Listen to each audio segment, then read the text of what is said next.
아, 저분이 아이유 씨가 아니지라고 생각한 최초의 경험이었어요. 그런 측면에서 폭삭 소가수다가 너무 중요한 위치가 아닐까? 울지 않는 것이 더 슬프구나. 삶을 살면서 네. 너무 소중해요. 영원히 앞지를 수 없는. 그게 아니라 진짜 말 그대로 폭삭 속으셨어요. 네. 다들 그냥 원래 배우 망가지면 감독들 좋아하거든요. 네.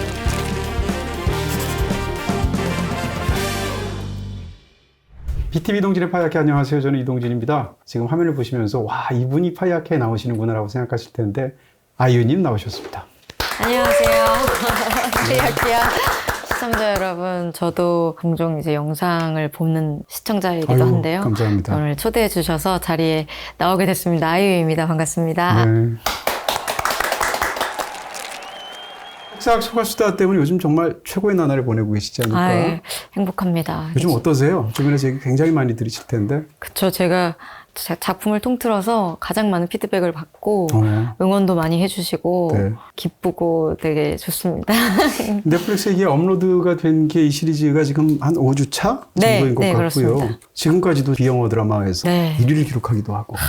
너무 기쁘죠. 그리고 또 제가 기쁜 거랑은 별개로 네. 스케줄이 있을 때마다 네. 넷플릭스 측에서 나와주세요. 네. 표정이 이제 밝으시니까. 점점점. 네. 아, 네, 그러시겠죠. 네. 그래서 그걸 보면서 또 행복합니다. 네. 그 넷플릭스 직원 얼굴 지표라는 게 있어요. 네. 분명히- 이분들 얼굴을 봐도. 분명히 있는 것 같습니다. 네.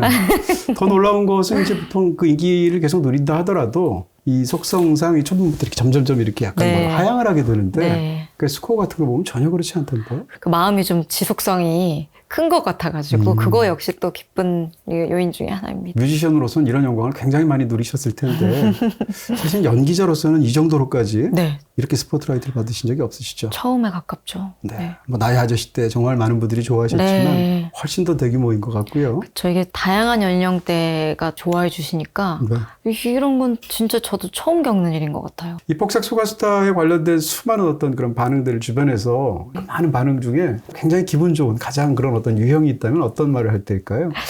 애순이와 금명이와 관식이 가족들이 네. 어딘가에서 진짜 지금 아직도 살고 있는 것 같다. 아, 진짜 그래요? 네, 그래서 이게 저도 잠깐 이해하는데 살짝 시간이 걸리긴 했던 반응이긴 한데 저와 이제 보검 씨가 이제 주로 홍보 활동을 많이 했거든요. 네. 그러면 거기에 저분들은 왜 이렇게 폭삭 소가수다 홍보를 열심히 해주시는 거야? 이런, 그러니까 애순이와 네. 아이유를 완벽히 분리해서 생각하시는 거죠. 아이유와 박보검이 드라마를 되게 재밌게 봤나 봐.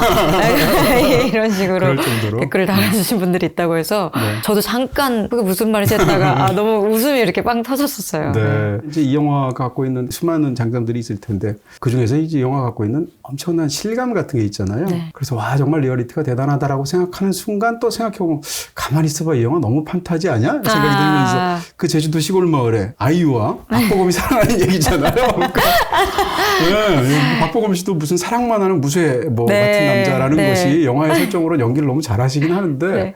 이건 너무 판타지 아니야? 이런 생각이 들기도 해요. 특히 관식이 역할이 네. 진짜 아름다운 인물이기는 하죠. 그래서 네. 저도 처음에 대본을 받고 글을 읽었을 때 관식이라는 인물이 되게 매료가 되기도 했었고 그 둘의 사랑이 판타지적인 요소가 있다고 생각은 하긴 해요. 그런 생각도 했습니다. 요즘 뭐 저출산 같은 걸로 문제인데 네네. 이 드라마야말로 이제 결혼 예찬가 아닌가? 아. 라는 생각이 들기도 하고 그 시리즈 속에 비극이 많은데도 불구하고 네. 다 보고 나면 아이 낳고 싶은 생각 들 것 같아요. 사랑하는 연인들끼리라면. 뭔가 제가 시청자로서 느끼기에는 이거 되게 반반이겠다. 결혼을 하고 싶다와 저런 사랑이 아니라면 결혼을 하기 힘들겠다. 아, 또 거기까지 생각을 못했네. 아, 그렇게 그냥 네. 느끼는 게 되게 딱 반반이겠는데? 라는 네. 생각을 저는 했었어요. 저 같은 남성 시청자 입장에서 보면 관식 같은 사람 보면 좀 짜증나요. 네. 평균을 너무 높이니까 웬만큼 잘해서는 저 대접을 받을 수가 없잖아요. 네. 그쵸. 관식이가 네. 멋진 남자에 되게 새로운 지표가 된 것 같은 느낌이어서 그렇죠. 네. 그래서 좀 신선했어요. 글을 읽으면서도. 의외로 또 한국 영화나 한국의 시리즈 드라마에서 별로 본 적이 없는 것 같은 맞아요. 그런 그러니까 캐릭터이기도 해요. 뭔가 멋진 남자라고 하면 네. 로맨스의 측면에 있어서 보통 좀 이렇게 부자. 그러네요. 뭐 재벌이세라든지. 네. 그런 캐릭터가 많은데 네. 어떤 성실함이라는 굉장히 큰 무기를 가지고 있는 사람이긴 하지만 네. 실질적으로 부자 캐릭터도 아니고 그런데도 너무 멋지잖아요. 이 관식이라는 그렇죠. 인물이. 네. 그래서 그 묘사가 저는 되게 신선하고 너무 마음이 갔었던 기억이에요. 자, 이제 본격적으로 시리즈 드라마의 내용 속으로 들어가서 질문 하나씩 드려보고 싶습니다. 보고 나서 제일 먼저 든 생각은 갱년기 시청자들은 보면 안 된다는 생각을 제가 했습니다. 제가 딱 그렇거든요. 가뜩이나 갱년기로도 이제 마음이 설레기도 하고 슬프기도 한데 어떻게 이렇게까지 울릴까라는 생각을. 어떤 너무 많이 울었는데요. 저는 사실은 첫 화에서 염혜란 씨 연기 너무 잘하시잖아요. 근데 약간 의외의 순간에 제가 이제 눈물보가 터졌는데 네. 상장 같은 거 받아오잖아요. 네, 부장원 같은 네. 거 해서. 또 아이가 너무 속이 깊잖아요. 맞아요. 염혜란 씨가 혼자서 옆에서 오정세 씨 있는데 그런 얘기 하잖아요. 어떻게 이런 게 나한테 걸려 이런 말 하는데 그게 그렇게 슬프더라고요. 슬프기도 하고 이렇게 좀 감동적이기도 하고 그래서 이제 거기서 눈물이 터졌고 많은 분들이 얘기하시지 그 6화인가요? 7화인가요? 네, 6화에서 이제 동명이를 잃었을 때. 네, 그 순간이 너무 또 참혹한 사람이 겪을 수 있는 최악의 슬픔이 이제 참척, 그러니까 자식을 잃는 네. 이런 걸 텐데 그리고 또 말할 것도 없이 마지막 네. 16화까지 처음에 엄청 울리고 가운데서 엄청 울리고 마지막까지 엄청 울리는 거예요. 밤에 혼자 막 줄줄 울다가 이게 내가 지금 뭐 하는 건가 갱년기에 이런 생각을 했습니다. 진짜 저도 근데 많이 울었고. 네, 연기하시면서도 처음에 대본을 보면서 또 많이 울었고요. 뭐 연기를 하면서 네. 울었던 건 정말 수도 없이 많이 울었던 것 같고 네. 그러고 나서 촬영이 다 끝난 후에 저도 1년 있다가 시청을 했단 말이에요. 약간 떨어진 느낌으로. 네, 그래서 1년 동안 저도 뭐 가수 활동도 열심히 하고 폭삭 소가수다에 대해서 다른 방으로 이제 둔 후에 네. 그리고 오랜만에 이 방을 열어서 어. 폭삭 소가수다를 시청자 입장에서 딱 시청을 했는데 네. 저도 너무 슬픈 거예요. 네. 네, 그러니까 찍었던 기억이랑은 완전히 분리돼서 그냥 시청자로서도 많이 울었던 기억이 납니다. 슬프기도 한데 그 아이유 씨께서 왜 그렇게까지 슬프게 연기를 하실까? 너무 네. 그 6화에서 아이가 세상을 떠나게 된 걸 인정하지 못하면서 네, 발을 뭐 주무른다든지 주무르면서 쓸어 담으면서 이렇게 안으면서 하면서 하는 너무 슬픈 장면이 있잖아요. 네. 그 장면 찍으실 때 어떠셨어요? 그 장면을 찍을 때는 좀 어려웠던 것이 극 중에 애순이라는 인물은 울보 설정이에요. 네. 그래서 기쁠 때도 울고 뭐 감동을 받아도 울고 슬퍼도 그러네요. 울고 짜증나도 울고 그런데 이제 그 씬에서만큼은 울지 않는다라고 오히려. 표현이 돼 있었어요. 그래서 네. 애순이는 울지 않고 이제 무쇠였던 관식이가 무너진다라고 해서 두 인물의 원래 가지고 있는 캐릭터성이 좀 반대로 보여지는 그러네요. 장면이었던 거죠. 네. 근데 그게 이제 보시면서도 느끼셨겠지만 설정이 굉장히 슬프기 때문에 저는 또 아이를 안고 있었고 실제로 바닷가에서 찍진 않았지만 실제를 방불케 하는 그런 특수 효과들이 막 있었고 네. 이제 주변에 그 도동리 그 마을 주민들. 분들이 네. 이렇게 다 둘러싸고 그 같이 슬퍼해주고 계셨고 이 모든 상황이 전 시각으로 느껴지니까 아이만 봐도 너무 슬픈 거예요. 근데 제가 이제 울면 안 되네요. 울면 안 되니까 그게 더 어렵겠네요. 그게 정말 그렇죠. 제가 이 작품을 찍으면서 여러 눈물씬을 연기해봤지만 울지 않는 것이 더 슬프구나. 이것을 인정하지 못하고 인지하지 못하는 것을 연기하는 게 훨씬 어렵구나라는 생각을 했었고 네. 제가 뭔가 조금 슬퍼지려고 할 때마다 지금 감독님께서 애순이는 슬프지 않습니다. 애순이는 지금 울지 않습니다. 이렇게 좀 저를 네. 많이 이렇게 잡아주셨어요. 감정을. 오히려 울어서 NG가 낫겠네요. 좀 눈물이 좀 날 것 같다든지 눈가가 네, 빨개지려든지 뭐 얼굴 근육이 네. 슬퍼지려고 할 때 네. 감독님께서 그렇게 말씀을 해주시는 거죠. 그러네요. 오히려 인물이 울지 않으니까 네. 또 주변 사람들이 다 통곡을 하고 있고 네. 관식이가 정말 무쇠 같은 남자가 무너져서 네. 우니까 그 장면이 더 슬프게 느껴진 부분이 너무 있습니다. 슬펐어요. 안고 있던 그 동명이가 어리잖아요. 네. 어린데 그 새벽이라는 친구인데 네. 이 친구가 또 연기를 너무 잘해서 고개가 이렇게 떨어진다든지 손이 툭 떨어진다든지 이런 게 사실 어린아이가 이걸 컨트롤하기 어려운 네. 씬인데 너무 그걸 잘하는 거예요. 네. 안 들리게 제가 복화스로 네. 지금 떨어뜨릴게 라고 이렇게 말을 해요. 오, 그러면 네. 이제 네. 손이 툭 떨어지고 네. 지금 이모가 여기 어깨에 이렇게 할게 할게? 그러면 고개가 툭 떨어지고 네. 이런 걸 하는데 네. 그게 연기라는 걸 알지만 네. 너무 슬픈 거예요. 그 친구의 동작이. 신체가 그냥 물리적으로 느껴지겠네요. 네. 그래서 죽음이라는 게. 좀 찍으면서 네. 어려웠던 네. 기억이 있습니다.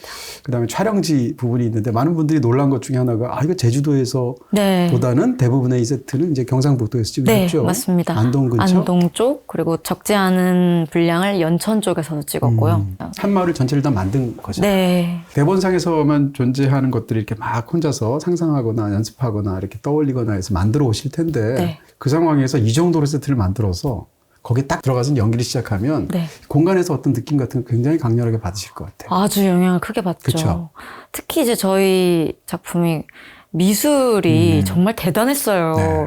아주 작은 소품 하나부터 뭐 벽지부터 뭐 조명부터 이런 게 진짜 좀 현실감 있게 받아들여졌고 저 연기하는 네. 제 입장에서도 김원석 감독님께서 시대극인데 이런 밝은 조명은 용납할 수 없다라든지 네. 네. 그 당시에 정말 있을 법한 그런 은은한 조명, 뭐 촛불 효과 같은 거 네. 어두운 상태에서 많이 찍었죠. 감독님께서 그렇게 타협을 많이 하지 않으시는 분이기 때문에 배우 입장에서는 몰입을 하기가 좋았던 것 같습니다. 네. 그런 데서 이제 굉장히 많은 어떤 뭐라고 그럴까 기운 같은 거 받으실 것 같고요. 네. 저도 보면서 그 미술이라든지 이 영화가 얼마나 디테일에 공들였는지에 대해서 굉장히 놀란 몇몇 순간들이 있는데 양배추 팔잖아요, 시장에서. 네, 네. 근데 그 시장을 쭉 이렇게 잠깐 보여주는 움직이는 샷이었는데 우측에서 어떤 그 보조 출연자분이 이제 국화빵을 굽는 연기를 하고 있어요. 네. 근데 그분이 목에 이렇게 팻말을 둘렀는데 네. 그 팻말에 전쟁 때 잃어버린 맞습니다. 가족 찾는 네. 정말 공들인 디테일이구나 이 생각을 했습니다. 그렇다고 저도 느껴졌어요. 네. 그러니까 저는 좀 얻어 입는 옷이라는 설정이 많았단 말이에요. 그러네요. 애순이는 네. 본인의 것이라는 게 어릴 때는 더더욱 없었던 캐릭터이기 때문에 네. 그래서 좀 뜨거 보이든지 옷이 아니면 좀 커 보여서 얻어 입은 느낌이 확실히 나게끔 네. 그런 것에 아주 공을 많이 들이시는 편이에요. 그래서 더 좋았죠, 제 입장에서는. 네. 야반도주하는 야반도주를. 게 극 중에서 가장 코믹하면서도 재밌는 부분 중에 하나일 텐데 그 상황에서 미성년자가 가면 안 되니까 네. 화장을 좀 과하게 하잖아요. 옷도 노란색 너무 요란한 원피스. 맞습니다. 눈에 안 띄어야 되는데 너무 띄잖아요. 고등학생이 한장을 한 번도 안 해본 애가 너무 과하게 한 거잖아요. 네, 네, 네. 그럴 때 본인 스스로가 어떠셨나요? 일단은 애순이 입장에서는 그 극중 민호기와 사이가 안 좋은 설정이지만 네. 민호기가 멋있다고 느꼈던 부분이 있는 것 같아요. 그래 동네의 네. 다른 분들하고 다르니까. 그쵸. 잘 꾸미는 이제 역할이잖아요, 민호기가. 세련되고. 네. 그래서 민호기의 화장을 따라한 거죠. 민호기도 이렇게 항상 파란색과 보라색 섀도우를 바르거든요. 네. 뭔가 인상 깊게 본 거죠. 애순이 입장에서는. 네. 그리고 그 옷도 네. 민호기가 많은 옷을 가지고 있었는데 그 중에 네. 예쁘다, 멋있고 예쁘고 어른스럽더라 라고 느낀 걸 입지 않았을까. 네. 그렇게 생각을 했었어요. 네. 그리고 화장을 하거나 이런 것도 감독님과 작가님도 이제 통화로 계속 이렇게 좀 의견을 주시고 네. 하면서 네. 만들어진 분장입니다. 야, 배우의 얼굴을 도화지처럼 썼네요. 네. 점점점 그렇게 변해가는 자기 얼굴을 봤을 텐데 어떠셨어요? 처음에 그 얼굴 볼 때. 일단 감독님께 처음에 여쭤봤어요. 어느 정도 분장이 완료됐을 때 감독님 근데 이 정도로 저 이상해 보여도 괜찮아요? 감독님께서는 지은 씨 너무 좋아요. 네, 그렇게 얘기를 해주셨고 10대 시절 귀여운 흑역사로 남을 만한 분장이었으면 좋겠다. 이불킥이죠, 뭐. 네, 이불킥을 하는 그런 분장이었으면 좋겠다. 네. 근데 그 말씀을 들으니까 되게 납득이 가서 제가 또 그렇게 분장을 조금 과하게 네. 하는 거를 싫어하지 않아요. 네. 이게 연기에 반드시 도움이 된다고 생각을 해서 네. 이상해 보이지 않는 거라면 네. 감독님께서는 심지어 귀여운데 이렇게 말씀을 해주셨어요. 그래서 네. 그렇다면은 네. 전 더 과감해도 네. 좋습니다라고 네. 해서 거기 이제 현장에 계시는 많은 배우분들이나 네. 스태프분들도 네. 왔다 갔다 하시면서 귀엽다고? 말씀을 또 얹으시는 거예요. 거기 좀 더 파래야 되지 않아? 오히려? 예. 귀걸이는 저게 더 웃기지 않나? 이런 네. 식으로 네. 많은 분들의 네. 의견이 취합돼서 네. 만들어진 분장이었다. 원래 폭삭 소가수다가 이제 대단히 수고 많으셨습니다라는 뜻이라는 네. 걸 이제 온 국민이 다 알게 됐는데 그게 아니라 진짜 말 그대로 폭삭 속으셨어요. 네. 다들 그냥 원래 배우 망가지면 감독들 좋아하거든요. 네, 모르셨군요. 그렇게는 한번 생각을 안 해봤는데 네. 저는 정말 감독님께서 귀엽고 좋다라고 말씀하셔서 진짜 귀엽고 좋다라고 아니요, 네? 제가 농담을 한 거군요. 어쨌건 그 모습이 워낙 파격적이어서 말씀을 드렸었고요. 네. 그 다음에 또 이야기할 것은 사실 연기로서 굉장히 큰 도전이 아니었을까 싶습니다. 네. 일어나는 사건 자체가 무슨 막 엄청난 사건은 아니죠. 네. 한 개인한테는 물론 엄청난 네. 사건이지만 시리즈가 시작할 때는 뭐 3.15 부정선거부터 시작하고 네. 60년대. 네. 그러다가 2000년대 들어와서 그 월드컵까지 나오잖아요. 네. 40년 넘게 나오잖아요. 네. 1인 2역까지 하시잖아요. 네. 그럼 처음 나올 때는 교복 입고 나오시는데 뒤에 가면 또 안경 끼고 40대로 나오시죠. 네. 이걸 다 한 드라마 안에서 하셔야 되는데 사실 얼굴이 너무 어려 보이시잖아요. 일반인들은 장점인데 좀 약간 컴플렉스일 수 있어요. 배우 입장에서는. 네, 그 네. 상황에서 40대까지 연기하셔야 되는데 고등학생부터. 네. 그런 건 어떠셨습니까? 어려울 것 같다라는 생각은 했지만 또 그 지점이 어떻게 보면 이 작품을 꼭 참여하고 싶다. 네. 라는 마음이 들게 한 요소이기도 했던 것 같아요. 네. 1인 2역이기도 하면서 또 문소리 선배님과 2인 1역으로 한 캐릭터를 그리기도 하면서 네. 나이대별로의 달라지는 좀 변화의 모습을 담아내야 한다는 점이 너무 하고 싶은 연기적인 지점이기도 도전? 했어요. 네, 네. 네. 이전에 이렇게까지 폭넓게 해보신 적은 없으시죠? 없죠. 배역을. 네, 없어. 그런 측면에서 성취감도 참 대단하실 것 같고. 그렇죠. 그리고 앞으로도 네. 어렵지 않을까. 왜냐면 이제 앞으로는 네. 더더욱 10대는 어려울 거기 때문에 아니요, 저는 한 10년 뒤도 하실 것 같아요. 네. 그래서 저는 뭔가 제가 지금 현재 나이에서 네. 이렇게 여러 가지 나이대를 표현할 수 있는 마지노선이지 않을까라는 생각도 좀 했었고요. 네. 그래서 더 이제 욕심이 나기도 했었어요. 한국에서 정말 최고의 스타 중에 한 명인 아이유 하면 떠오르는 어떤 이미지들이 있을 텐데 네. 어머니 연기를 하셨잖아요. 네. 어머니 연기도 종류별로 다 하셨어요. 영화에 나올 때 러닝타임이 한 4분의 1은 임신 상태잖아요. 네, 그래서 맞습니다. 아이를 셋이다 보니까 항상 이렇게 허리를 짚는 방식으로 네. 그런 연기를 하셔야 됐고 출산 연기 하셨죠. 네. 또 아이들한테 밥 먹이는 연기, 네. 토닥이는 연기, 아이 안고 우는 연기까지. 그리고 또 거기다가 이제 관식을 여보라고 호칭하잖아요. 네.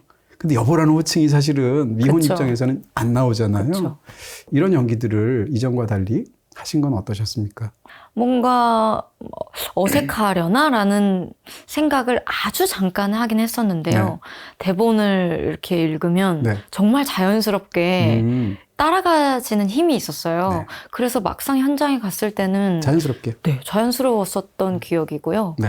대본을 정말 세세하게 묘사해 주셨어요, 작가님께서. 그래서 이해가 안 가는 부분이나 이런 건 거의 없었기 때문에, 그리고 네. 이제 분장의 힘도 컸고요. 네. 계속해서 임신 상태였기 때문에 달달이 이렇게 배가 이제 커지는 그런 그렇죠. 것들이 네. 여러 가지 복대가 있었어요. 착용을 했을 때 물론 정말로 임신을 하신 분들의 그 무게만큼은 아니었겠지만은 무게에 따라서 움직임이 되게 자연스럽게 되더라고요. 그래서 허리를 짚는다든지 네. 앉을 때 자연스럽게 이렇게 다리가 조금 벌어진다든지 네. 그래서 그렇게 어색하다든지 그런 건 느낄 새가 없었던 것 같아요. 네. 근데 저는 사실 이번 드라마를 보면서 저분이 아이유 씨가 아니지라고 생각한 최초의 경험이었어요.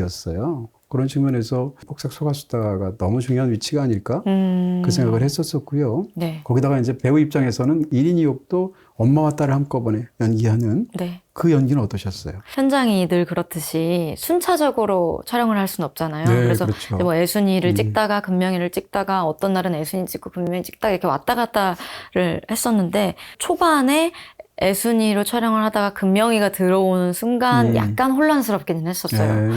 뭔가 목소리부터 해서 행동부터 해서 디테일이 조금 어렵더라고요. 근데 그것도 감독님의 도움도 컸고 대본에서 그 분리가 굉장히 명확하게 돼 있었기 때문에 그냥 정신 차리자. 제가 연기를 하는 입장에서는 애순이가 금명이를 금이야오기가 키웠는데 네. 엄마한테 말을 좀 못되게 한다든지 그런 걸 또 제가 직접 연기를 하니까 네. 제가 저 스스로한테 좀 네. 말을 못되게 하는 느낌? 애순이가 금명이를 어떻게 키웠는데 이게 그러니까 머릿속에서 좀 이렇게 엉키는 거예요. 그래서 대본에 표현이 돼 있는 것보다 조금 제가 덜 못되게 표현을 한다거나 네. 네. 제 나름대로 그걸 천상에 안 못 되셔서 이렇게 네. 좀 조정을 하는 거예요. 네. 그럴 때마다 감독님께서 네. 근데 네. 지금 약간 애순이의 마음이 네. 있는 것 같은데요. 이렇게 아차차 그러네요. 그러면 제가 그러면 여기서 네. 조금 더 언성을 높이고 네. 그래도 될까요? 이제 네. 그러면 더 하셔도 돼요. 이렇게 감독님께서 말씀을 해주시니까 네. 그러면 저도 과감하게 그러면 네. 해보겠습니다. 이렇게 분리를 해가는 과정이 있었어요. 혹시 그 전도연 씨 나왔던 인어공주라는 영화 보셨어요? 네, 맞습니다.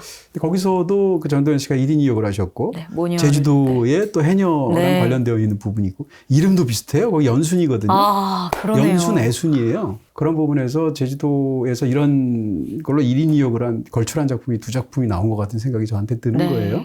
여쭤보고 싶은 것은 1인 2역을 할 때 엄마와 딸이잖아요. 네. 부분적으로는 당연히 비슷해야 되잖아요. 네. 기질적으로 유전자를 타고났으니까. 네.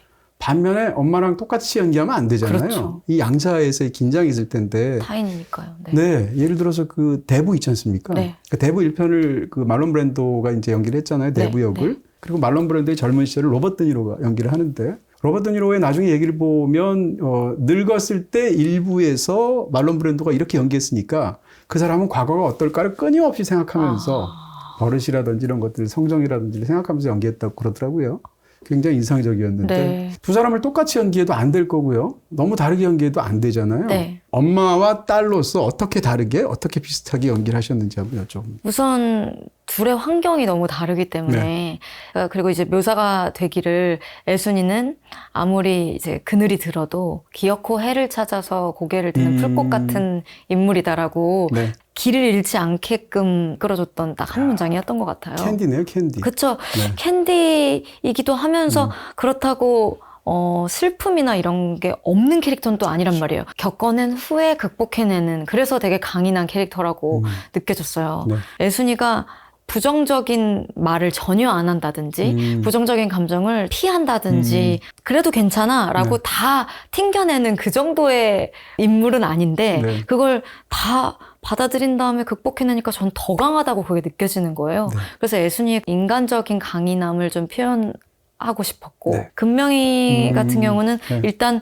애순이와 관식이라는 든든한 백이 있죠. 네, 지붕이 네. 있었고 그 아래서 자란 아이잖아요. 20대가 됐을 때 이제 서울로 올라와서 혼자서 이제 이걸 겪어 나가야 하는데 네. 그때 그래서 금명이가 좀 흔들리기도 하고 타격감을 많이 있겠죠. 이제 받으면서 그래서 금명이는 애순이보다도 마음이 좀 약한 캐릭터지 않나. 저는 그렇게 접근을 했어요. 그래서 약하다 보니까 말 말고는 본인을 이렇게 보호할 수 있는 게 없기 때문에 이제 뭐 연인도 영범이라는 그 캐릭터도 집안 환경이 차이가 많이 나잖아요. 네. 거기에서 오는 컴플렉스도 좀 있고 그러면서 성장해 나가는 부분이 금명이 입장에서는 제가 연기할 때 아주 즐거웠고 어떤 카타르시스가 있었던 부분이기도 하고요. 그래서 그 두 인물이 인생의 타격감을 다룰 때 자세가 좀 다르다고 느꼈어요. 그래서 그게 구분이 되었기 때문에 타인이라고 명확하게 저는 느껴졌던 것 같습니다. 그 시리즈의 이제 후반부에서 엄마한테 이제 못되게 막 마구 쏟잖아요. 네. 못된 말들을. 네. 그렇게 말을 하고 나서 이제 엄마가 아니 어떻게 딸이 저렇게 함부로 말을 하느냐라고 하니까 남편이 쟤도 지금 펑펑 울고 철철 있을 울어. 거야라고 하는데 바로 다음 장면에서 우는 장면이 버스에서 나오죠. 이제 펑펑 울면서 가잖아. 네. 이제 그런 캐릭터인 네. 건데 문소리 씨하고도 얘기한 부분이 있었을 것 같아요. 네. 왜냐하면 극 중에서 이제 백숙 같은 거 먹는 장면인가요? 의자 위에 둘 다 방바닥에 앉은 것처럼 똑같은 맞아요. 포즈로 앉아요. 네. 이런 식으로 이 문소리 씨와의 어떤 대화를 나눈 부분이 있다면 어떤 걸까요? 촬영 시작하기 전에 선배님 작업실이나 네. 선배님 댁에 가서 대화를 많이 실제로 했어요. 그래서 목소리나 행동, 춤을 출 때, 그러니까 춤추는 장면들이 둘 다 나오거든요. 그렇죠. 어릴 때 애순이는 지르박을 한다. 아, 라고 대본에 명시가 돼 있고요. 네. 뒤에 가서 애순이가 개장이 됐을 때 네, 또 이제 그때. 막 춤을 추면서 진짜 막 춥니다. 예, 그러면 이제 네. 아들인 은명이가 아버지 엄마 좀 말려요 이렇게 얘기하면 왜 엄마도 좀 저럴 그쵸, 때가 그쵸. 있어야지 이러면서 이제 네. 춤을 출 때도 어떤 식으로 좀 몸을 쓸 것인가 뭐 이런 얘기도 했었고 근데 남들이 보기에 애순이는 춤을 잘 추는 타입은 아니야 이러면서 못 추는 연기를 하셨군요. 네, 네. 좀 뻣뻣해. 근데 네. 본인은 흥이 그걸 났죠. 신경 쓰지 않아. 네. 뭐 이런 것에 대해서 얘기를 한다든지. 네. 그리고 선배님 대사를 네. 제가 읽어보고 제 대사를 선배님께서 이제 읽어보시고 이러면서 서로 힌트를 주고받으면서 캐릭터를 완성해 갔었던 기억이에요. 시간이 아주 오래 흘러도 이 드라마 시리즈를 생각하게 되면 두 손을 이렇게 가슴에 얹고 너무 좋아 이렇게 말하는 그 장면이 떠오를 것 같아요. 저는 그게 굉장히 좋았습니다. 왜냐하면 연기적인 측면에서도 그렇습니다만 너무 행복하기만 한 인생이 아니잖아요. 남들이 보기엔 외적인 성공이 있는 것도 아니고 네. 그럼에도 불구하고 이 시리즈 자체가 인생 찬가처럼 느껴지고 정말 삶을 사랑하는 사람들이 만든 것 같은 거예요. 그래서 그 제스처와 표정에 네. 아이유 씨의 얼굴이 가장 먼저 떠오를 것 같은데 그런 연기를 하실 때는 어떠셨습니까? 작가님께서 너무 좋아라고 그 써주신 장면들은 네. 몰입이 돼 있는 상태니까. 네. 저절로. 네, 저절로 진짜 너무 좋아. 근데 그게 늘 대본에는 그렇게 써있지 않았지만 그냥 제가 느끼기에는 너무 좋아서 눈물이 항상 고이게 되는 거예요. 그게 참 신기했어요. 대본은 이렇게 써있지는 않은데 이렇게 해도 될까라고 좀 생각을 할 정도로 늘 너무 좋아라고 할 때는 네. 눈물이 좀 고였던 기억이 나고, 근데 그걸 이제 감독님께서도 현장에서 그냥 오케이를 이렇게 해주시니까 요 정도의 해석은 괜찮은가 보다 라고 하면서 제가 마음이 가는 대로 좀 너무 좋아를 표현하기는 했어요. 사실은 이것을 이제 나누어서 보든 몰아서 보든 간에 정말 한 사람의 인생이 파노라마처럼 앞에서 쫙 흘러가는 것 같은 느낌이 있습니다. 서사에서 시간을 보는 사람들이 느낄 수 있도록 물리적으로 만드는 건 진짜 어려운 일이라고 생각하고요. 그 점에서 굉장히 높은 성취가 있는 작품처럼 저한테 보이거든요. 질문 드리고 싶은 건 그런 겁니다. 이 한 사람의 인생에서 얼마나 많은 일들이 일어나는지, 그럼에도 인생이 아름다운지, 이런 영화는 정말 한 트럭일 거 아니에요. 네. 이런 드라마도 한 트럭이고. 그렇죠. 근데 이 드라마가 굉장히 비범하다고 느껴지는 부분이 있었는데, 아까 신나서 너무 좋아하는 순간 다음에 가장 끔찍한 비극들이 있어요. 드디어 배도 샀단 말이에요. 네. 집도 생겼단 말이에요. 우리 미쳤나 봐 하면서. 그렇죠. 그때 너무 좋아하시잖아요. 네. 그 장면 다음 장면이 동명이가 네. 죽는 장면이거든요. 마지막에도 그렇더라고요. 시집이 나와서 너무 좋은데 사실은 남편이 죽잖아요. 네. 이런 식의 이제 행불행이 겹친다고 그럴까? 뭐라 그럴까? 한 사람의 인생에 대해서 직접 그것을 살아내는 경험, 네. 그 긴 세월을. 네. 그 느낌이 어떠셨습니까? 감정 소모가 많았었던 그쵸. 것 같아요. 네. 네. 거의 저희 작품이 네. 1년 동안 촬영을 했는데 제가 좀 애순이한테 많이 동화가 되기도 하고 네. 실제 생활에서 눈물이 네. 많아질 정도로 그냥 고됐다라는 인상이 좀 있기는 해요. 그치만 그래도 결국엔 너무 좋았다라는 생각이 또 따라 붙는, 그게 참 저희 작품 그 자체인 것 같아요. 네. 수많은 명대사가 있겠지만 살면 사라진다는 말, 네. 그 말 자체가 이제 이거 전체를 응축한 대사가 아닌가? 이런 생각이 들기도 하고요. 배우분들에 대한 질문 좀 드리고 네, 싶습니다. 이 드라마 시리즈를 보면서 제가 다시 한번 느낀 게, 와, 진짜 우리나라에 좋은 배우들 너무 많다. 라는 생각을 했고요. 시장에서 한마디 툭툭 던지는 그런 네. 조역들까지 연기들이 너무 좋더라고요. 맞아요. 그래서 이제 연기에 관한 부분을 여쭤보고 싶은데, 제일 먼저 박보검 씨는 네. 어떠셨나요? 두 분이 이렇게 본격적으로 연기하신 건 처음이죠? 처음이에요. 네. 처음이고 첫 촬영부터 하나도 불편하지가 않다라는 마음이 드는 게 저는 처음이었어요. 네. 부산에 도망을 갔다가 경찰서에 그 촬영이에요? 잡혀서 그때 이제 머리 맞는 네, 거? 머리 네. 맞는 씬. 머리 때리지 마요. 그 씬이 이제 첫 장면이었는데 네. 전날까지도 너무 떨리는 거예요. 네. 대사량도 많고 네. 애순이의 10대 역할이 조금 어렵기도 했고 제가 느끼기에는 네. 또 남들이 보기에는 코믹적인 요소가 있는데 있죠. 애순이 입장에서는 인생 최대의 고비 절실하죠. 수준의 지금 그런 거잖아요. 네. 너무 떨리다가 현장에 딱 갔는데 보검 씨를 보자마자 마음이 그냥 너무 편안해지는 거예요. 네. 마치 진짜 애순이가 느끼기에 관식이가 있기 때문에 마음이 그래도 의지할 때가 생기는 것처럼 네. 보검 씨의 눈을 보면 항상 좀 편안했던 것 같고 둘이 그러면서도 사담을 거의 나눈 기억이 없어요. 그래요? 네, 그냥 의외네요. 이 씬 이렇게 하는 게 좋을까 저렇게 하는 게 좋을까 이거를 저희 둘이서 계속 네. 상의를 막 했었던 거예요. 그러면 내가 여기서 이렇게 하는 거랑 이렇게 하는 거랑 뭐가 더 애순이 같아? 이런 거를 저도 이제 물어보고 같이 호흡을 많이 맞춰야 되는 상대 배우가 편안한 동료이자 안식처가 될 수 있다는 거는 네. 저로서는 너무 큰 행운이었고 제가 느끼기에는 현장에서의 그 관식이는 대본보다도 더 관식이 같은 관식이었다고 느껴졌어요. 박보검 씨라서 가능한 부분이 네, 있었거든요. 진짜로 보검 씨여서 그게 가능하지 않았나. 정말 세상 살맛 안 나네요. 저 같은 사람들이 정말 다 가졌군요. 네. 짜증나네요. 네. 제가 듣기에도 와 불공평하다. 어떻게 이렇게. 네. 그런 사람을 가진 애순 이거 아니에요. 네. 그쵸. 그러니까 애순이는 진짜 많이 가진 사람이 다 가진 거죠, 어떻게 건 보면. 거죠. 네. 근데 이제 저는 이제 옆에서 촬영을 할 때 보면 보검 씨가 너무 잘하기도 잘하고 체력도 너무 좋고 지치지를 않아요. 수영 선수니까. 실제로 수영을 그렇게 선수를 했었다고 있다고 하는 걸 저는 진짜로요? 나중에 알았어요. 어린 시절에. 극 중에서 그런 걸로 알고 네, 있어요. 어렸을 때 아. 수영을 진지하게 그렇게. 그럼 타이캐스팅이네요, 완전히. 보검 씨가 수영을 왜 이렇게까지 잘하는지. 진짜 무쇠네요. 네, 정말 무쇠 같은 네. 배우였어요.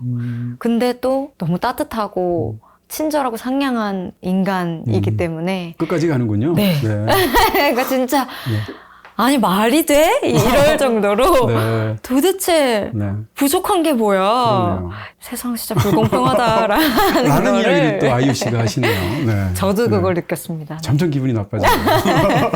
농담이고요. 네.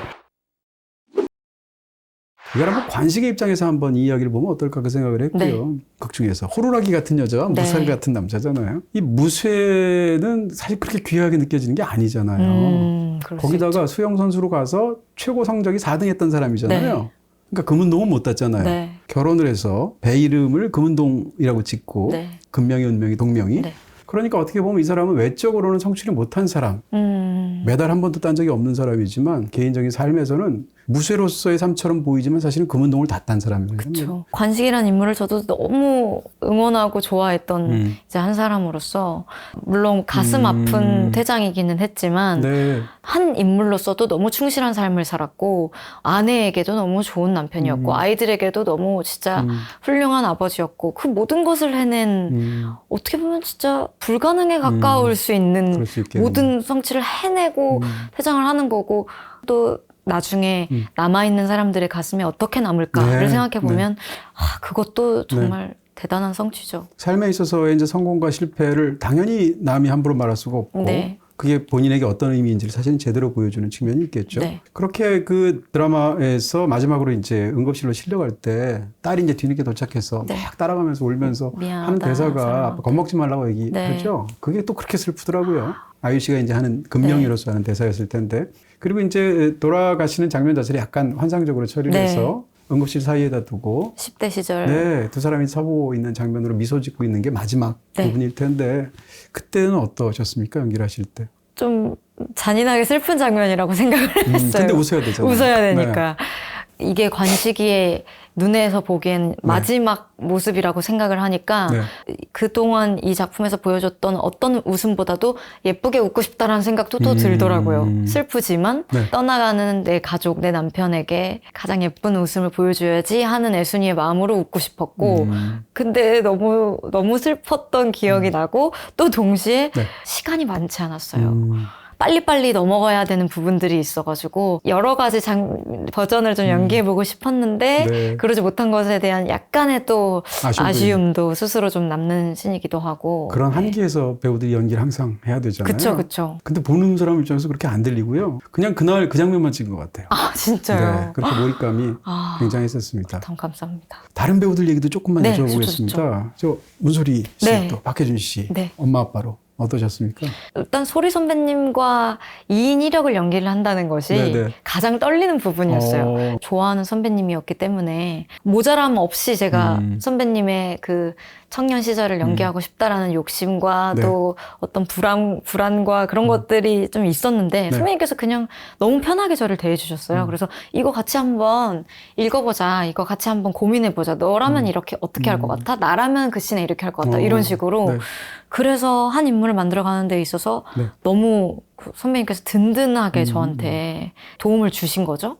이미 그 애순이라는 역할을 같이 만들어 나가는 데 있어서 유대가 있기 때문에 연대가 있었기 때문에 딸과 엄마로 연기를 할 때는 또 더 편했던 기억이에요. 앉아있을 때 자세나 이런 것도 그냥 너무 자연스럽게 대본에 써져 있지 않았는데 그냥 그게 안 써있던 거예요? 그냥 둘이 너무 자연스럽게 그렇게 비슷한 어떤 리액션들이 나오거나 비슷한 자세가 나오거나 그런 순간들이 셀 수 없이 많았어요. 예를 들면 제가 집에서 그 꽃신 그거 엄마 그 신은 엄마 가져 이렇게 했을 때 그러고 나서 엄마와의 이렇게 좀 갈등이 풀린 후에 이제 관식이가 이제 혜준 선배님께서 들어오시는데 그때 호루라기를 훅 부는 게 선배님 애드립이었거든요. 근데 그랬을 때 나오는 그 리액션이 선배님이랑 저랑 똑같은 리액션이 나온 거예요. 아이 시끄러워 막 이러면서 그게 감독님께서는 또 재밌다 이러면서 그걸 또 이제 쓰신 현장에서 거죠. 짜릿하겠어요 그 순간. 그럴 때 너무 재밌고 그쵸? 진짜 신기하면서 좋죠. 이런 게 바로 호흡이 맞는다는 건가? 네. 이런 생각이 들면서. 네.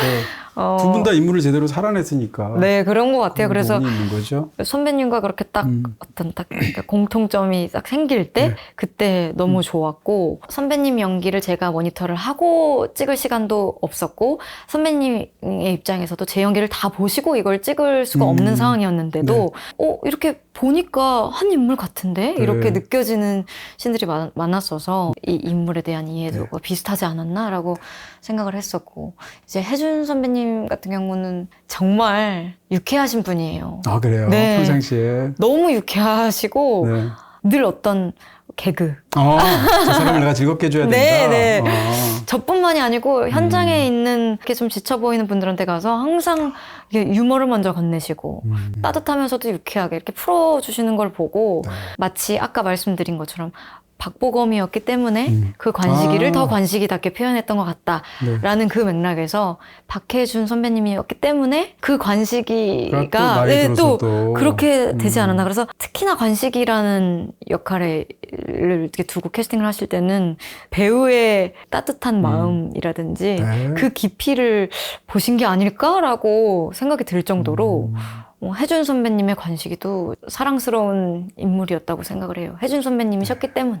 박찬욱 감독과 인터뷰를 했을 때 감독님이 그런 얘기 하신 적이 있어요. 일터에서 즐겁게 최대한 행복하게 찍는 게 중요해서 뭐라 그럴까, 인간성도 너무 좋고 분위기도 너무 잘 만들고 거기다 연기까지 잘하는 사람을 캐스팅한대요. 그런 사람이 있어야 자기도 덜 힘들고 촬영 과정은 지난한 과정이잖아요. 그런 부분에서 박혜준 씨가 그런 연기를 하시지 않았나? 그런 역할을. 일화는 완전히 염혜란 씨의 동무들처럼 보이잖아요. 엄청난 연기를 하시고. 저는 오민혜 씨 연기도 그렇게 좋더라고요. 오민혜 선배님도 정말. 그래도 전반적으로 약간 악역에 가깝지만 뒤에 가면 또 그렇게 안 보이는. 인간적인. 최대훈 같이 같은 또 캐릭터도 있고. 또 그다음에 약간 시니스틸리처럼 강말금 씨 나왔을 때 너무 웃기더라고요. 맞아요. 이런 분들처럼 훌륭한 배우들이 너무 많은데 그 베테랑 배우들 사이에서 중심을 잡고 연기하신 그 느낌이 어떠셨습니까? 아주 영광이면서도 한순간도 삐끗하면 안 돼. 삐끗하면 물려간다 뭐 이런 느낌. 삐끗하는 순간 존재감이 완전히 지워져 버릴 것 같은 가장 가까이서 연기를 하는 사람이었기 때문에 더더욱 그 존재감을 시청자분들보다 어쩌면 더 크게 그걸 느꼈던 것 같아요. 그래서 늘 그랬던 것 같아요. 와, 큰일 났는데? 살아남아야 한다 뭐 이런 거 아니었어요? 그렇죠. 진짜 이건 생존인데 이거는 이렇게 받아들일 정도로 강말금 선배님과 제니 엄마로 이제 나오셨던 김금순 선배님 나오자마자 포스가 엄청나잖아요. 대본으로 봤을 때도 너무 재밌는 씬이었는데 현장에 갔는데 더 힘센 캐릭터로 이제 만들어서 이제 오셨을 때 어떡하지? 라는 생각이 너무 즐거우면서도 존재감이 이거 완전 지워지겠다라는 생각을 늘 했었고, 근데 그러면서도 주안점을 거기다가 너무 두고 대본에 없는 것을 제가 막 오바를 해서 한다거나 이럴 수도 없잖아요. 그러니까 그걸 중심을 잡는 게 좀 저한테는 과제였던 것 같고요. 어떻게 보면 좀 급급했을 때도 있지만 막상 결과물로 보니 이건 뭐 그냥 가만히 있어도 덕을 보는 입장이었구나 라는 걸 나중에 시청을 하면서 깨달았던 경우가 많아요. 단독으로 이렇게 빛나는 연기도 좋겠지만 이 시리즈처럼 그렇게 서로 앙상블이 뛰어난 연기를 볼 때 사실 시청자들도 쾌감이 굉장하거든요. 저는 아이유 씨가 코미디 연기를 굉장히 잘한다고 생각하거든요. 칭찬 많이 들으셨겠습니다만 혼자서 보면서 터진 부분이 있었는데 웃음이 그게 그 배를 산 장면이었는데요. 배를 사고 나와서 오민혜 씨가 너무 신나서 막 춤을 추잖아요. 장구 치면서. 그러면서 이제 오시배라고 막 얘기하니까 오시배 아니고 양시배라고 할머니가 저한테 사주셨어요. 이렇게 얘기하잖아요. 그 장면에서 제가 이제 빵 터졌는데요.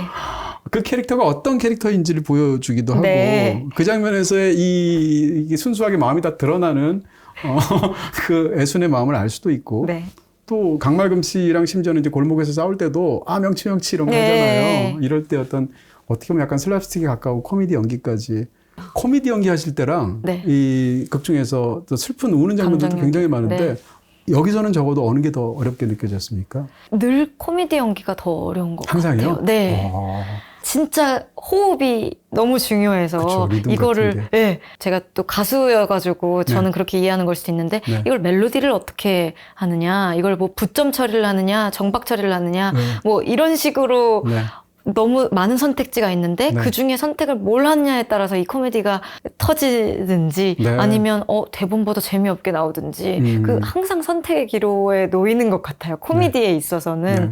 그래서 그게 어려운 것 같고 이번에 폭삭 속았수다 같은 경우는 네. 대본을 읽으면서 제가 울기도 많이 울었지만 네. 소리가 날 정도로 웃었던 적도 되게 많이 있어요. 그러니까 코미디가 되게 명확했던 거죠. 네.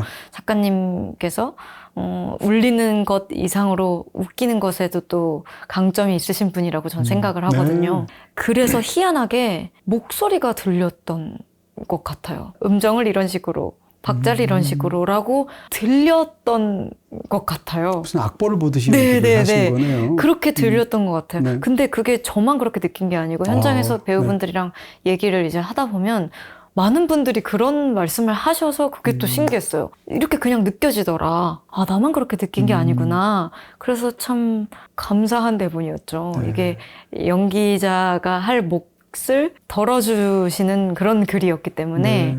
코미디도 어려웠지만은 정해진 길이 좀 있었어서 네. 저도 좀 힘을 마음을 받으면서. 놓고 네. 힘을 좀 덜 들이면서 했던 것 같고 네. 같이 이제 연기를 하는 선배님들이나 동료분들이 코미디를 또 너무 잘하시는 분들이셔서 네. 그 현장에 이렇게 있다 네. 보면은 네. 저도 약간 거기에 힘을 받는 경우가 네네네. 많이 있었던 것 같아요. 네. 특히 이제 그 강말금 선배님이랑 네, 그렇게 몸싸움을 네이티브 벌였던 스피커시잖아요. 그러니까요. 부산 사투리. 네. 저는 원래도 강말 선배님의 진짜 팬이기도 했는데 같이 그렇게 촬영을 하다 보니까 대본에서도 네. 웃겼던 대사들이 역보이소 이런 거. 네. 너무 재밌고 거기다 이제 그 몸싸움을 할 때도 선배님께서 진짜 몸을 안 아끼시고 막 하다 그럼 어떻게 보니까 목 조르는 건데. 그러다 보니까 저도 진짜 앞발이 근성이 막 네. 이렇게 생기면서 박치기 하잖아요. 네, 그렇게 하게 되더라고요. 네. 그래서 선배님께도 선배님 실제로 명치를 눌러주시면 제가 진짜로 기침이 나는 그걸 이렇게 해가지고 할 수 있을 것 같습니다. 이렇게 말씀을 드리면 선배님께서 또 어떻게 그래도 어떻게 하는 명치를 어떻게 눌러요? 이제 그런데 정말 선배님 제가 그렇게 해서 한 큐에 끝내겠습니다. 막 이런 식으로 같이 막 이렇게 상의를 하면서 했는데 실제로. 네, 실제로. 그래서 선배님께서 네. 정말 저를 아프게 하지는 않으셨고요. 물론이죠. 네, 네. 근데 그게 그래도 제가 도움이 될 정도로는 선배님께서 그 위치나 이런 것들을 잘 조절을 해주셨어요. 그래서 네. 제가 연기를 하면서 신이 나기도 너무 신이 나고 네. 덕도 많이 보고 그랬죠. 네. 이 폭삭 속았수다에만 국한해서 2시간 정도 인터뷰 더 할 수 있을 것 같고요. 정말 저도 그렇습니다. 그럼에도 불구하고 벌써 지금 1시간이 넘은 것 같아요. 진짜요? 1시간 남았나요? 이야. 그럼 다른 얘기도 조금만 할게요. 한 10분만. 괜찮으시죠? 저는 시간이 뒤가 너무 널널해서. 네. 괜찮죠? 네. 미워하지 않죠, 저를? 요즘 넷플릭스 어디서 봄? BTV에서 봄! 더 알뜰하게 보니까 BTV. 네. 폭삭 속았수다에 대해서 이제 너무 많은 사실은 장면 다 여쭤보고 싶은데 네. 그럴 수는 없고요. 네. 관한 대화를 좀 약간 정리하는 부분에서 그 임상춘 작가의 정말 완성도 정말 대단하다는 생각을 했습니다. 네. 특히 대사의 부분에 네. 있어서. 또 이제 김원석 감독하고는 두 번째. 나의 아저씨부터 환상의 콤비시잖아요. 두 분에 대해서는 어떻게 느끼셨는지 무엇보다도 임상춘 작가 뵈신 적 있으세요? 네. 아, 그래요? 네네. 배우들한테 나타나는군요.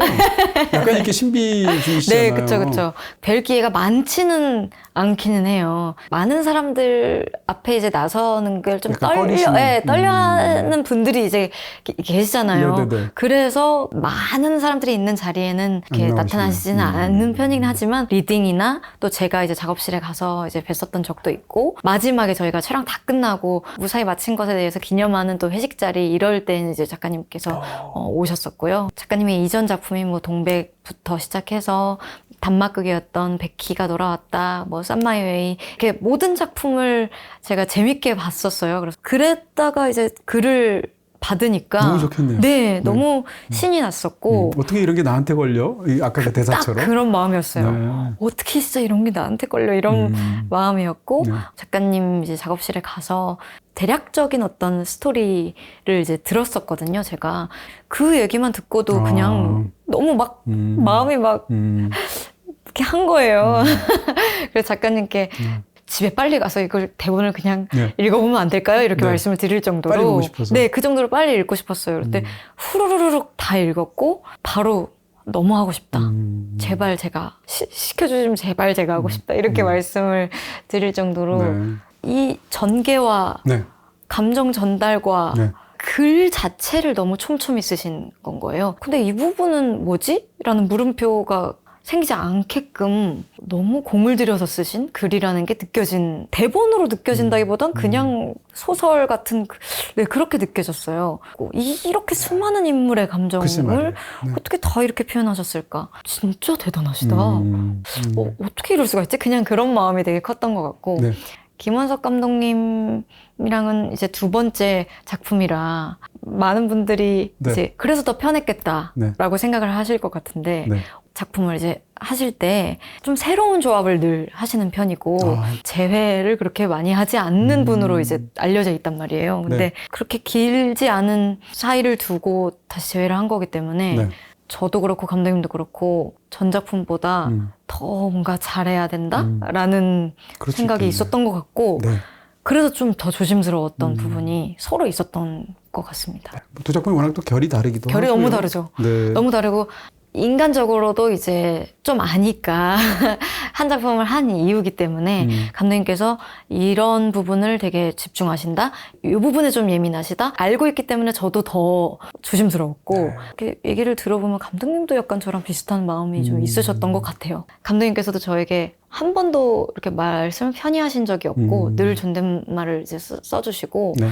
필요한 말만 또 둘이 하는 편이에요. 조심스럽게 했기 때문에 끝까지 이 긴장감을 놓치지 않고 네.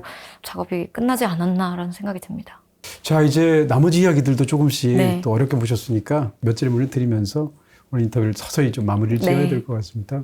생각보다 연기를 오래전부터 하셨잖아요. 네, 제가 19살부터니까 네. 물론 가수로서 하신 것보다는 적지만 배우로서도 굉장히 많은 필모그래피를 쌓아오셨다는 생각이 들고요. 이제 질문하고 싶은 것은 이 두 가지를 어떻게 구분하고 계신지 그럴 수 있지 않습니까? 예를 들면 나는 본업은 가수인데 네. 배우도 하는 거야 이렇게 생각하시는 건지 네. 아니면 이 각각 연기하는 이 두 가지의 자아가 분리가 돼서 가수일 땐 가수이고 배우일 땐 배우이신 건지 네. 또는 양자 사이의 관계는 어떤 건지 이런 거 좀 여쭤보고 싶습니다. 그렇게 그렇진 무리하게 않겠죠. 이렇게 분리를 네. 하고자 하는 마음은 없는 것 같아요. 네.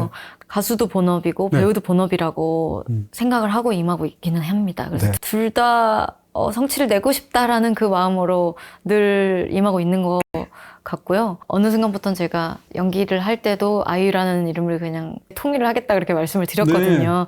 예전부터도 이걸 굳이 나눠야 되나라고 생각을 하긴 했었는데 네.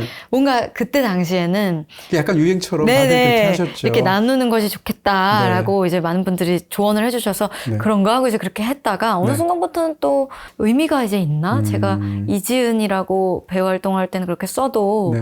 아이유라고 이제 괄호를 치고 다들 이제 뭐 기사를 써주시는 분들이나 네. 그렇게 기자만 힘들죠. 네, 그러니까요. 그래서 어차피 다 하는데 뭐. 뭔가 그냥 할 일만 늘려드리는 것 같다라는 생각이 들어서 네, 네. 그냥 합치자.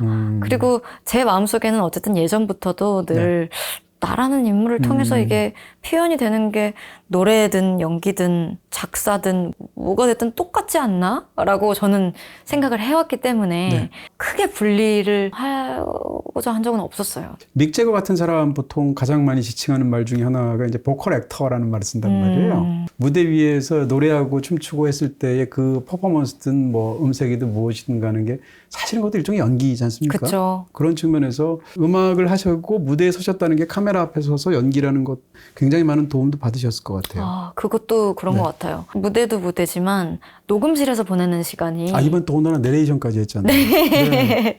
그쵸. 그러니까 녹음실에서 보내는 시간이 어떻게 보면 배우로서 현장에서 보내는 시간이랑 되게 많이 닮아있다라는 생각을 늘 하거든요, 저는. 네. 그러니까 여러 테이크를 그러네요. 가면서 가장 최상의 결과물을 보여드리는 거니까. 그래서 최상의 결과가 뭔지, 이것보다 내가 더 잘할 수 있는지 없는지도 늘 판단을 해야 되고, 네. 그런 계산을 하는 게 녹음실에서 훈련이 좀 돼 있었기 때문에 네. 현장에서도 제가 집중력을 가지고 할 수 있지 않나라는 생각을 어릴 때부터 했었어요. 네. 그리고 이제 무대에서 연기를 하는 것 역시도 네. 네. 관객분들에게 이게 어떻게 받아들여질지를 생각을 해야 되는 입장이니까 네. 항상 시선에서 자유로울 수 없다. 제 직업이 그렇다 보니까 그게 노래를 할 때든 연기를 할 때든 이렇게 한 곳으로 좀 모이는 게 있는 것 같습니다. 나의 아저씨 얘기도 한 질문만 드리고 싶습니다. 네. 워낙 많은 분들이 좋아하셨으니까 그 드라마를 지금 생각하시면 뭐가 제일 먼저 떠오르세요? 저한테 있어서는 그 할머니와 지안이의 관계가 네. 크게 자리를 좀 했었던 것 같아요. 촬영을 하면서도 그렇고 지금도 그렇고 그리고 할머니를 떠나보내면서 지안이가 또 성장을 했던 것도 되게 크기 때문에 제가 또 그리고 저희 할머니와 어릴 때부터 네. 관계가 깊은 또 손녀이기도 하고 네. 그래서 더 이입이 된 걸지도 모르겠는데 나의 아저씨 하면 그냥 저는 늘 할머니가 일단 1번으로 좀 떠올라요. 네. 폭삭소가수다에서도 할머니와의 관계가 중요하잖아요. 그쵸, 네. 나문희 씨 나문희 선생님께서. 나왔던. 네. 브로커는 어떨까요? 이제 영화도 여러 편을 출연하셨을 텐데 그 중에서 가장 큰 프로젝트, 혹은 가장 집중되는 것은 고레에다 히로카즈 감독의 그 영화의 이 여주인공으로서 네. 중심적인 역할을 하셨잖아요. 네. 그 경험은 어땠습니까? 지금 떠올려 보시면. 저라는 그 사람의 인생에서 아주 큰 그 공부가 됐던 작품인 것 같아요. 어떤 면에서? 일단 고레에다 히로카즈 감독님께서 현장에 많은 그 아이들이 있었어요. 아이들을 어떻게 존중하시고 하는지. 네. 그래서 결과물을 어떻게 끌어내시는지 그거를 그냥 가장 가까이서 지켜보는 입장으로서 네. 너무 좋다. 나도 저래야지? 저런 어른이 되어야지? 고레에다 히로카즈 감독님을 저도 여러 번 뵀는데 볼 때마다 느끼는 건 이런 사람이니까 이런 영화를 만드는구나. 그 생각이 저도 딱 그렇습니다. 들더라고요. 네. 비슷한 네. 느낌이죠. 항상 또 여유로우세요. 그러니까 현장에 있다 보면은 되게 조급해지는 순간들이 많잖아요. 네. 특히나 야외 촬영이나 뭐 날씨, 아. 뭐 해 움직임 이런 거에 대해서 그런데도 네, 감독님께서도 그런 데 있어서 되게 중요하게 생각을 하시는데도 불구하고 네. 한 번도 여유를 잃지 않으시는 그 모습에 그 언어 안 통해서 그런 거 아니에요? 그런 걸 수도 농담이고요. 예. 근데 이제 늘 차분하시고 네. 어떻게 보면 정말 자로잰 듯한 너무 반듯하시죠. 네. 그게 너무 따뜻하게도 음. 느껴졌고 또 반대로 어른으로서의 그리고 감독으로서의 그 냉철함으로도 동시에 느껴지는 게 네. 신기한 경험이었어요. 제가 거기에 속해서 그걸 지켜볼 수 있다는 게 너무 큰 공부였고 아이들이 많은 현장에서 어떻게 해야 할지가 늘 어려운 부분인 것 같아요. 네. 아이이지만 또 배우이잖아요. 그렇죠. 네. 그렇다고 성인들에게 대하는 것만큼의 그런 프로페셔널함을 요구할 수도 없잖아요. 그렇죠. 네. 어른들이 구성하는 이 현장에서 어떤 태도를 취해야 될지가 늘 쉽지 않더라고요. 네. 제가 느끼기에는 제가 경험한 현장, 모든 현장을 다 통틀어서 가장 올바른 지표가 아니었나. 네. 브로커라는 이번에 현장이. 폭삭소가수다에서도 이제 아역들이 워낙 많으니까 네. 브로커 때 경험을 많이 떠올리셨겠어요. 맞습니다. 그래서 제가 또 제 인생에 있어서 큰 공부가 많이 됐다라고 배웠다고 말씀드린 게 하셨네요. 아이들과 어떻게 네. 또 교류를 해야 되는지 네. 어른으로서는 어떻게 되고 동료로서는 제가 어떻게 되고 이런 것들을 브로커 현장에서 많이 배웠죠. 거기에선 네. 또 감독님뿐만 아니고 송강호 선배님, 그렇죠. 네 강동원 선배님, 배두나 선배님 다 네. 정말 여유로우신 분들이었어요. 아, 그래요? 네, 어깨 너머로 좀 배울 수 있는 시간이지 않았나 싶습니다. 네. 본인이 또 시청자이고 관객이기도 하잖아요. 네. 와, 저런 배역 진짜, 혹은 와, 저런 영화 정말, 이런 사람으로 어떤 배우들이 떠오르시나요? 외국이든 한국이든. 저는 네. 어떤 걸 좋아하세요? 가장 최근에는 에에올 앨리스 멜리의 올해도 왔어요. 에에올을 너무 그런 연기 하고 싶으세요? 쿵푸 연기 해야 되잖아요. 그렇죠. 제가 쿵푸는 못하지만은 만약에 네. 기회가 된다면 역시 코미디 연기 욕심 있으세요. 좋아해요. 제가 코미디를 진짜 좋아해요. 그러시는 것 같아요. 에에올의 그 코미디적인 요소도 너무 저와 결이 맞아서 거기 누구 연기예요? 양자경 연기요? 아니면 딸 연기요? 저는 그래도 양자경님의 연기가 너무 좋았다고 생각해요. 물론 이제 조이 조부투바키 그까지 기억하고 계시네요. 진짜 그 영화를 진짜 너무 좋아하고 여러 번 봤거든요. 너무 재밌죠. 훌륭하죠. 기회가 된다면 조부투바키 역할도 분장 엄청 해야 되는데. 그러니까 제가 분장하는 거를 좋아하나 봐요. 그래서 이번에 그 야반도주 네, 제가 그럴 때도 그렇고 저는 그래도 관객들을 만족시켜주는 요소가 1번이 코미디라고 생각을 하거든요. 네. 그치만 버금가는 그 요소가 결국엔 또 인생에 대한 폭삭소가수다고 겹치네요. 저는 두 가지 그래서 그런 태도가 삶을 바라보는. 네. 처음에 그 폭삭소가수다를 대본을 받았을 때 되게 자연스럽게 에어울이 떠올려졌어요. 그 두 작품을 연결한 사람은 전 세계 아마 아일 수밖에 없지 않을까? 그러니까 모녀의 그 그러네요, 관계도 그러네요. 모녀로서도 존재하지만 네. 각각의 개인으로서도 존재한다라는 네네. 그 지점에서 애월과 포기석 속았다가 말씀하신 것처럼 누구도 그렇게 연관짓지 않았을 것 같긴 하지만 네. 저한테는 그냥 그게 그렇게 느껴지더라고요. 마지막 질문 드리도록 하겠습니다. 제가 사실은 한 16, 17살 때 한 번 뵌 적이 있어요. 유희열 씨랑 같이 한 번 뵌 적이 있는데 아마 기억 못 하실 것 같고요. 근데 그때에 제가 느꼈던 아이유 씨랑 지금 아이유 씨가 굉장히 차이가 나거든요. 당연하죠. 아무래도 시간이 많이, 그때는 네. 아이였으니까요. 미성년이었으니까. 아이유 씨를 생각할 때 제가 굉장히 감탄하는 것 중에 하나가 사람들을 대하는 태도, 그중에서도 팬들을 대하는 태도, 네. 정말 굉장하다고 생각하거든요. 아, 네. 근데 이 폭삭 소가수다에 그런 대사 나오지 않습니까? 네 사랑은 네가 가져. 네가 챙겨. 네, 이런 네. 말을 하게 되는데 어떻게 보면 본인의 사랑을 본인이 챙기는 것으로 이렇게 성숙하고 잘하는 사람이 있을까 싶을 정도의 느낌을 사실은 받아요. 팬들을 생각할 때 어떤 생각이 드시는지 이런 걸 한번 마지막으로 여쭤보고 싶습니다. 아주 복잡해요. 마음이. 아, 그래요? 네. 네. 미안한 마음이 드는 것 같아요. 미안하다고요? 네. 감사함과 미안함 중에 미안한 마음이 좀 더 드는 것 같아요. 네.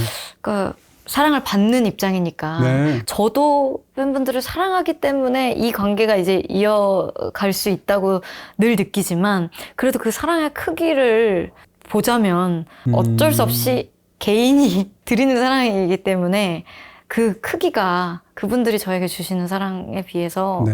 한없이 작을 수밖에 없다고 느껴져요. 네. 그래서 거기에 대한 미안함이 너무 크고 적어도 한 20대 중반 정도까지는 네. 팬사인회를 하고 집에 오면 편지를 읽는 시간이 또 있어요. 너무 많을 거 아니에요? 네. 네. 그 편지를 읽으면 네. 마음이 막 기쁘다, 너무 행복하다, 내가 이렇게 사랑을 받는 사람이라니 이렇게 된다기보다 그날 밤은 더 잠을 잘 수가 없었던 것 같아요. 네. 지금 아까 말씀하셨던 그 네, 감정 그 때문에 이유에서 나는 앞지르고 싶은데 평생 마음의 빚을 진 것 같은 네. 느낌? 근데 또 희한하게 콘서트를 하고 오면 그렇진 않아요. 오, 그건 왜 그럴까요? 딴에는 할 만큼 했다. 딴에는 진짜 할 수 있는 모든 걸 너희들 복 받았다. 뭐 이런 거 아니에요? 복 받았다까지는 아이유 아니지만 콘서트 올라면 티켓팅부터 얼마나 어려운데. 네. 복 네. 받았다까지는 아니지만 진짜 모든 걸 쏟아놓겠죠. 네. 다 털렸다라고 할 정도로 다 털고 이제 오니까 콘서트를 하고 오면 안 그런데 짧은 시간만이 허용되어 있는 그런 만남을 하고 왔을 때는 마음이 좀 슬프다까지 이제 늘 가고 네. 그래서 그런 부채감을 근데 내가 가지고 있는 게 네. 팬분들한테는 좋나? 이게 팬분들이 이런 걸 알게 되면은 좋아하시나? 이런 거를 이제 계속해서 스스로 이제 좋아하지 생각하면서 않고 감동받을 것 같아. 진짜로. 네. 이런 얘기를 직접 내가 팬인데 네. 보고 있으면 감동받을 것 같아. 제가 뭐 어릴 때 저도 한번 이제 보셨다고 네네네. 하니까 어릴 때에 저는 더더욱이나 가진 무기가 많지 않은 사람이었어요. 네. 잘 되고 싶다라는 그런 마음은 있지만 네. 이 정도로 잘 되고 싶다는 욕심도 없었었고 네. 제가 어릴 때 상상했던 보다도 훨씬 지금 큰 사랑을 오랫동안 받으면서 네. 연예인 생활을 하고 있는 거기 때문에 네. 그분들 눈에는 뭔가 제가 네. 특별해 보이는 순간이 있었다라는 거죠. 나의 가능성과 나의 특별함을 발견해주는 사람. 이게 얼마나 이 삶을 살면서 네. 너무 소중해요. 그러니까 애순이와 간식이가 금명이를 조건 없이 이렇게 요새를 만들어주고 같은 수준의 큰 마음이라고 생각하거든요. 네. 엄마 아빠가 저를 이렇게 지켜주려고 하는 마음 그 이상이라고 생각한다라고 실제로 저희 부모님한테 말씀을 드린 적이 있을 정도로 영원히 앞지를 수 없는 크기인 건 거죠. 네. 근데 그래도 제 딴에는 그래도 계속해서 노력을 해야 되니까 팬분들 눈에 안 보이는 그 시간에 네. 놀지 않았어요. 이제 이거를 네. 그럴 리가 있겠어요. 네. 안 봐도 그냥. 이거 네. 그래도 그러니까 눈앞에 한 500만 명 정도의 관식이가 있는 거잖아요. 네. 와, 그 삶은 어떤 걸까? 이런, 500만 네, 생각. 정말 말도 안 애순하고 되게. 관식이 관계 같다는 생각이 드네요. 전 진짜 그렇게 느껴요. 네. 저 이렇게까지 사실은 길게 할 마음이 없었는데. 진짜요? 네. 너무 저는 말씀도 잘하시고. 더 이렇게 길게 얘기를 아직도 하고 싶다라는 마음으로 팬사인회처럼 아직 미진한 마음이 있습니까? 약간 돌아가셔서 죄송한 마음, 미안한 마음 가져주시면 되고요. 알겠습니다. 네, 그러겠습니다. 농담이고 오늘 뭐 긴 시간 동안 중간에 사실 저희 브레이크 타임도 없이 무슨 대본 있는 것도 아니고 중간에 쉬는 것도 아니고 정말 너무 오늘 좋은 말씀 많이 해주셨습니다. 아니 저야말로 그러니까 대본이 없더라고요. 죄송합니다. 아니요. 근데 네. 저는 그런 인터뷰를 너무 좋아해요. 아, 네. 그러니까 제가 거기에 대해서 뭔가 생각을 미리 해놓고 막 네. 꾸민 말들을 준비하고 네. 방어를 하고 이런 것보다 네. 그냥 현장에서 예, 이렇게 즉흥적으로 저도 질문을 받고 얘기를 하는 게 너무 재밌고 즐거워가지고 오늘 네. 너무 즐거운 시간이었습니다. 감사합니다. 여기까지 와주셔서 너무 감사드리고요. 영화를 찍으시거나 드라마를 네. 또 하시거나 이렇게 되면 또 뵐 기회가 있었으면 좋겠습니다. 너무 그러길 저도 기대하고 있겠습니다. 네, 감사합니다. 감사합니다. 오늘 인터뷰에서 나왔던 지금 띄워드린 영화들은 BTV에서 보실 수 있습니다.